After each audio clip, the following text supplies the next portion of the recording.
দর্শক, গণভোট নিয়ে আমাদের সবার মাঝে একটি কৌতূহল কাজ করছে। আমরা এই গণভোট কিভাবে নির্বাচনের দিন প্রয়োগ করব, আর এই বিষয়টি নিয়ে আপনাদের সাথে আমি বিস্তারিত কথা বলবো। HM নাহিয়ান।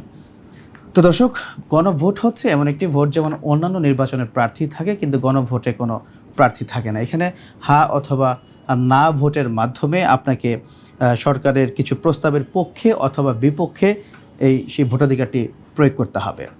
গণভোটে হা বিজয়ী হলে রাষ্ট্র পরিচালনার কিছু গুরুত্বপূর্ণ পদ্ধতির পরিবর্তন করতে পারে।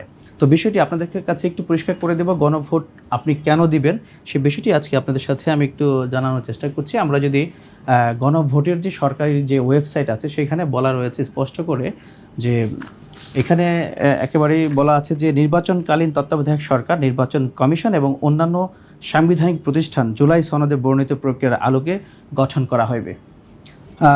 এবং আরও একটি বিষয় এখানে বলা আছে, খতে আগামী জাতীয় সংসদ হইবে 2 কক্ষ বিশিষ্ট এবং জাতীয় সংসদ হবে 2 কক্ষ বিশিষ্ট ও জাতীয় সংসদ নির্বাচনে দলগুলোর প্রাপ্ত ভোটের অনুপাতে 100 সদস্য বিশিষ্ট একটি উচ্চ কক্ষ গঠিত হইবে এবং সংবিধান সংশোধন করিতে হইলে উচ্চ কক্ষের সংখ্যা গরিষ্ঠ সদস্যের অনুমোদন দরকার হইবে। এবং গতে বলা আছে সংসদের নারীর প্রতিনিধিত্ব বৃদ্ধি করা হবে, বিরোধী দল হতে ডেপুটি স্পিকার ও সংসদীয় কমিটির সভাপতি নির্বাচন করা হবে, মৌলিক অধিকার, বিচার বিভাগের স্বাধীনতা, স্থানীয় সরকার, প্রধানমন্ত্রীর মেয়াদ, রাষ্ট্রপতির ক্ষমতাসহ তফসিলে বর্ণিত যে 30টি বিষয়ে জুলাই জাতীয় সনদে ঐক্যমত্য হইয়াছে সেগুলো বাস্তবায়নে আগামী সংসদ নির্বাচনে বিজয়ী রাজনৈতিক দলগুলো বাধ্য থাকিবে। এবং সবশেষ ঘতে বলা হয়েছে জুলাই জাতীয় সনদে বর্ণিত অপরাপর সংস্কার রাজনৈতিক দলগুলোর প্রতিশ্রুতি অনুসারে বাস্তবায়ন করা হবে। এখন আমরা আপনাদেরকে একটু জানাবো কিভাবে আমরা এই ভোটাধিকারটি প্রয়োগ করব। আপনাদেরকে যদি একটু দেখাই, এখানে স্পষ্ট করেই বলা রয়েছে আপনি যখন ভোটের দিন আপনি কেন্দ্রে যাবেন সেখানে আপনাকে 2টি ব্যালট পেপার দেওয়া হবে। 1 নম্বরে বলা আছে ভোটের দিন ভোট কেন্দ্রে উপস্থিত হলে আপনাকে 2টি ব্যালট প্রদান করা হবে, একটি সাদা এবং অন্যটি হচ্ছে গোলাপি রঙের। আপনাকে মাথায় রাখতে হবে আপনাকে 2টি ব্যালট দেওয়া হবে, একটির রং সাদা এবং অন্যটি হচ্ছে গোলাপি রঙের। খুবই মজার একটি বিষয়। এবং সাদা কালারের যে ব্যালটটি দেওয়া হবে এটি হচ্ছে এমপি প্রার্থীদের ভোট দেওয়ার জন্য।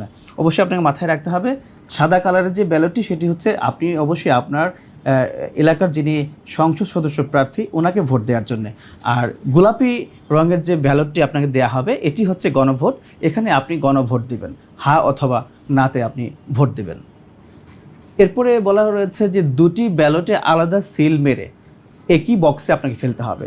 2টি ব্যালটের জন্য আলাদা কোনো বক্স দেওয়া থাকবে না, আপনাকে একই বক্সে 2টি ব্যালট পেপার ফেলতে হবে, সাদা এবং গোলাপি রঙের যে ব্যালটটিতে আপনি সিল দিবেন সেটি। এরপরে বলা আছে যে এমপি প্রার্থীদের ভোট দেবেন তার প্রতীক বা মার্কায় সিল মেরে, আর গণভোটের জন্য সিল দেবেন হা অথবা না এর উপরে। অর্থাৎ সাদা যে ব্যালট পেপারটি থাকবে এমপিদের জন্য এটিতে আপনি তার যে প্রতীক রয়েছে সেই প্রতীকে আপনি সিল দিবেন, আর হা অথবা না এর জন্য যে গোলাপি রঙের যে ব্যালটটি রয়েছে সেখানে আপনি হা অথবা নাতে আপনি ভোট দেবেন। এখন আসি 5 নম্বরে আপনি কীভাবে সেই ভোটটি দেবেন। এখানে স্পষ্ট করে বলা রয়েছে ব্যালটের হ্যাঁ চিহ্নিত স্থানে ব্যালটে টিক চিহ্ন দিবেন এবং না চিহ্নিত স্থানে টিক চিহ্ন দেবেন। অর্থাৎ আপনি যদি সরকার যে কথাগুলো আপনাকে শুরুতে আমরা শুনিয়েছিলাম যে দাবিগুলোর কথা বলা হয়েছিল সেই দাবির সাথে যদি আপনি একমত থাকেন তাহলে আপনি হাতে ভোট দেবেন, আর হাতে ভোট দিতে হলে ওই যে চিহ্নটি রয়েছে সেখানে আপনি টিক চিহ্ন দেবেন। আর যদি নাতে ভোট দেন তাহলে সেখানে আপনি টিক চিহ্ন দেবেন।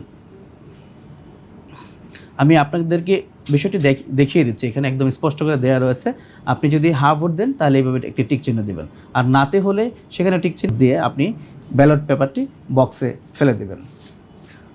তো দর্শক, এই ছিল আমাদের আজকের বৈশাখী টিভির আয়োজন যে কিভাবে আমরা হা অথবা না ভোট দেবো। আশা করি আপনারা বিষয়টি স্পষ্ট করে বুঝতে পেরেছেন। এতক্ষণ সঙ্গে থাকবার জন্য ধন্যবাদ।